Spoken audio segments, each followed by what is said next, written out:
जय हिंद दोस्तों, स्वागत है आप सभी का आपके अपने प्यारे से YouTube channel BSR learning point में। दोस्तों, आज की इस वीडियो में हम लोग जानेंगे राम नाम बिनु बिरथे जगी जन्मा जो नर दुख में दुख नहीं माने। ये जो कक्षा 10th का जो फर्स्ट कविता है दोस्तों, जो गुरु नानक जी महाराज के द्वारा रचित है, इसके टॉप 10 सब्जेक्टिव क्वेश्चंस पर डिस्कस करेंगे दोस्तों। तो बने रहिए वीडियो में अंत तक। इसमें जो भी सब्जेक्टिव क्वेश्चंस लिया गया है वह एग्जाम की दृष्टि से इम्पोर्टेंट है दोस्तों। तो वीडियो को बिल्कुल स्किप मत कीजिए, अंत तक जरूर देखिए और इसका बेनिफिट लीजिए दोस्तों। तो चलिए, पहला प्रश्न है दोस्तों, यहाँ पर कहता है कि कवि किसके बिना, कहता है दोस्तों, कवि किसके बिना जगत में यह जन्म व्यर्थ मानता है। दोस्तों कहता है कवि किसके बिना जो है सो जगत में यह जन्म व्यर्थ मानता है। तो इसका आंसर हो जाएगा कवि इस संसार में राम नाम के बिना यह जन्म व्यर्थ मानता है। ठीक है, इसका आंसर हो जाएगा दोस्तों कवि इस संसार में राम नाम के बिना यह जन्म व्यर्थ मानता है। ठीक है, नेक्स्ट क्वेश्चन है दोस्तों, जो कि आप देख पा रहे हैं स्क्रीन पर। यहाँ पर अगला प्रश्न दोस्तों आपके सामने में कहता है कि नाम कीर्तन के आगे कवि किन कर्मों को व्यर्थ सिद्ध करता है। दोस्तों कहता है नाम कीर्तन के आगे कवि किन कर्मों को व्यर्थ सिद्ध करता है।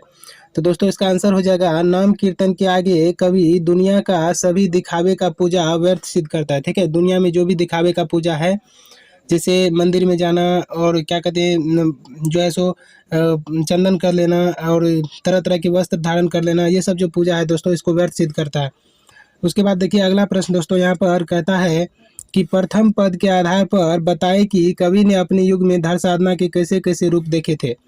यानी कि धर्म साधना के कवि अपने युग में कैसे कैसे रूप देखे थे, इसका आंसर देना है दोस्तों। आंसर है कि प्रथम पद के आधार पर यदि हम बात करें तो कवि यह बताते हैं कि लोग इस संसार में विभिन्न रूपों का धारण करते हैं, जैसे शरीर में भस्म लगा लेना, नंगे बदन रहना, बाल को बढ़ाए रहना तथा दिखावे की यात्रा करना।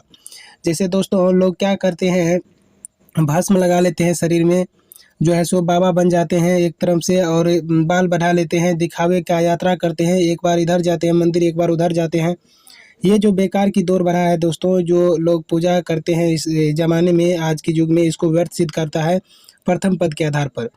देखिए नेक्स्ट क्वेश्चन है दोस्तों, यहाँ पर आपके सामने में, जो कि आप देख पा रहे हैं स्क्रीन पर। कहता है हरिरस से कवि का क्या अभिप्राय है। दोस्तों कहता है हरिरस से कवि का क्या अभिप्राय है। यह क्वेश्चन बहुत ही इंपॉर्टेंट है, जो कि 2 मार्क में पूछा जाता है बोर्ड एग्जाम में।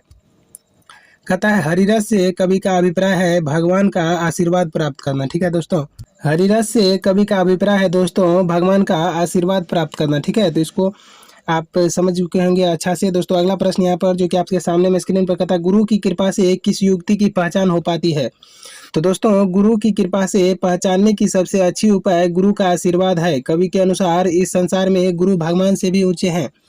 दोस्तों गुरु नानक के अनुसार यदि कोई व्यक्ति परमात्मा को प्राप्त करना चाहता है तो वह उसके जीवन में गुरु का रहना बहुत ही जरूरी है दोस्तों, और गुरु ही वह मार्ग दिखाता है। गुरु भगवान से भी ऊंचे माने गए हैं। ठीक है, अगला है दोस्तों व्याख्या करें, जो कि आपको एक न एक व्याख्या 5 मार्क में पूछा जाता है दोस्तों।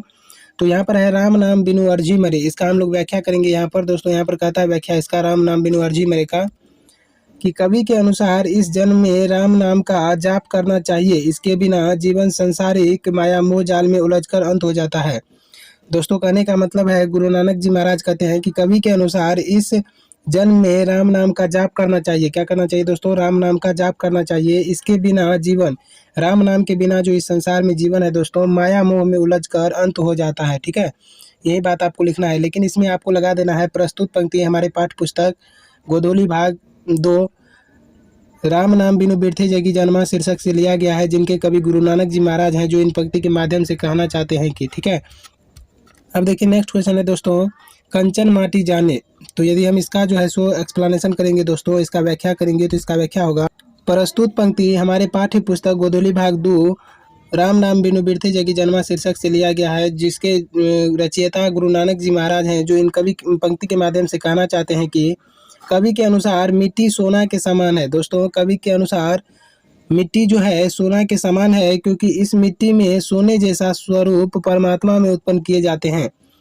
दोस्तों कहने का मतलब है कि मिट्टी जो है कौन चीज़ के समान है, सोना के समान है, और इस मिट्टी में सोने जैसा स्वरूप जो है सो परमात्मा के उत्पन्न किए जाते हैं। ठीक है, तो इसका आंसर होगा दोस्तों। उसके बाद देखिए नेक्स्ट क्वेश्चन यहाँ पर कहता है कि ब्रह्मा का निवास, कहता है कवि की दृष्टि में ब्रह्मा का निवास कहाँ होता है। दोस्तों कहता है ब्रह्मा का निवास मनुष्य के हृदय के अंदर होता है। जो हर्ष शोक से परे हैं, जो मान अपमान से अलग हैं, जो आशा को मन से निकाल देते हैं, जो तटस्थ रहते हैं, जो काम क्रोध से दूर रहते हैं, उन्हीं लोगों में ब्रह्मा का निवास होता है। ठीक है, तो कहने का मतलब है दोस्तों, कवि के दृष्टि में यदि हम ब्रह्मा के निवास की बात करें तो ब्रह्मा का जो निवास होता है वह मनुष्य के हृदय में होता है। और जो मनुष्य हर्ष शोक यानी कि सुख दुख से परे हो जाते हैं, मान अपमान से परे हो जाते हैं, उसके हृदय में क्या होता है, ब्रह्मा का निवास होता है। अगला क्वेश्चन है दोस्तों, जो कि आप देख पा रहे हैं स्क्रीन पर। प्रश्न कहता है, गुरु की कृपा से किस युक्ति की पहचान हो पाती है। यह प्रश्न बहुत इंपॉर्टेंट है दोस्तों।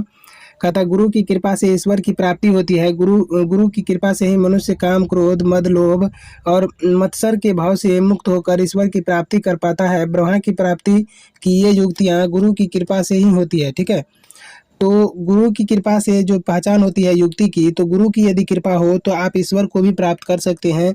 तो आपको गुरु के शरण में जाना ही पड़ेगा दोस्तों। और गुरु के शरण में मनुष्य क्या करता है, काम क्रोध मद लोभ इत्यादि का त्याग करता है और ब्रह्मा की प्राप्ति करता है। ठीक है, उसके बाद देखिए अगला प्रश्न दोस्तों कहता है, वाणी कब विष के समान हो जाती है। ठीक है, कहता है वाणी कब विष के समान हो जाती है। प्रश्न बहुत इंपॉर्टेंट है। कहता है, कवि गुरु नानक जी कहता है कि सच्चे हृदय से राम नाम कीर्तन की सच्ची अस्थाई शांति देकर व्यक्ति को इस सुखमय जीवन के पार पहुंचा पाता है। यानी कि वाणी कब विष के समान हो जाता है दोस्तों, वाणी जब विष के समान हो जाता है, वाणी उस समय विष के समान हो जाते हैं दोस्तों, जब हम लोग क्या करते हैं, राम नाम का जाप किए बिना या राम नाम का उच्चारण या अपने मन में राम नाम का जाप किए बिना हम कोई भी बात बोलते हैं, कोई भी बात जो है सो करते हैं दोस्तों, बातचीत, तो वह क्या हो जाता है, विष के समान हो जाता है। ठीक है, तो कवि का कहने का मतलब है, ये राम के अनन्य भक्त थे दोस्तों। तो ये जो भी काम करते थे उसमें राम का नाम लेते थे दोस्तों, तो राम भगवान का नाम लेते थे। तो इसीलिए बोलते हैं कि जो भी वाक्य बोला जाता है या बोलते हैं उसमें यदि राम नाम का जाप नहीं हो अंतर मन में, तो वह वाणी विष के समान हो जाती है। ठीक है, अगला प्रश्न है दोस्तों यहाँ पर कि नाम कीर्तन के आगे, कहता है दोस्तों, नाम कीर्तन के आगे कवि किन कर्मों को व्यर्थ सिद्ध करता है। दोस्तों, नाम कीर्तन के आगे पुस्तक पाठ व्याकरण एवं बखान संध्या कर्म दंड कमंडल धारण करना चोटी लंबी करना तीर्थ भ्रमण करना, ये सभी कर्म राम नाम के स्मरण के बिना जो है सो व्यर्थ माना जाता है। राम नाम के स्मरण के बिना दोस्तों व्यर्थ माना जाता है। ये सभी कर्म ईश्वर की प्राप्ति के साधन है, साध्य है। ईश्वर की प्राप्ति यह राम नाम से होती है दोस्तों। ईश्वर की जो प्राप्ति होती है वह राम के नाम का जाप करने से होती है। इसीलिए कवि कहने का मत है कि आप ईश्वर का जो है सो राम का नाम का उच्चारण कीजिए, उसका जाप कीजिए, तो ईश्वर की प्राप्ति होगी। और उसके अलावा यदि आप पुस्तक पाठ करते हैं, व्याकरण बखान करते हैं, संध्या कर्म सुबह शाम व्याकरण बखान करते हैं, दंड कमंडल ले लिए हैं, चोटी लंबी कर लिए, ये सब क्या होता है, व्यर्थ व्यर्थ मानते हैं कवि के अनुसार। तो इसमें थे टॉप 10 क्वेश्चंस जो कि मैंने आपको, ये जो कविता था राम राम बिनु बिरथे जगी जन्मा और जो नर दुख में दुख नहीं माने, इससे जो कविता क्वेश्चन था दोस्तों सब्जेक्टिव, उसे मैंने प्रोवाइड कराया। इस पर हमने ऑब्जेक्टिव का भी वीडियो बनाया है, उसका भी लिंक डिस्क्रिप्शन में दिया हुआ है। यदि आप नहीं देखे हैं तो उसे जाकर के जरूर देखिए। और इसका PDF लेना चाहते हैं दोस्तों, तो PDF के लिए टेलीग्राम से ज्वाइन हो जाइए और वहाँ पर आपको एक फ्री PDF मिलेगा। तो जल्द से जल्द जुड़ जाइए। और यदि इस चैनल पर पहली बार आए हैं तो चैनल को सब्सक्राइब जरूर करें और अपने दोस्तों के साथ शेयर भी करें। मिलेंगे नेक्स्ट वीडियो में, तब तक के लिए thank you so much for watching this video. जय हिंद।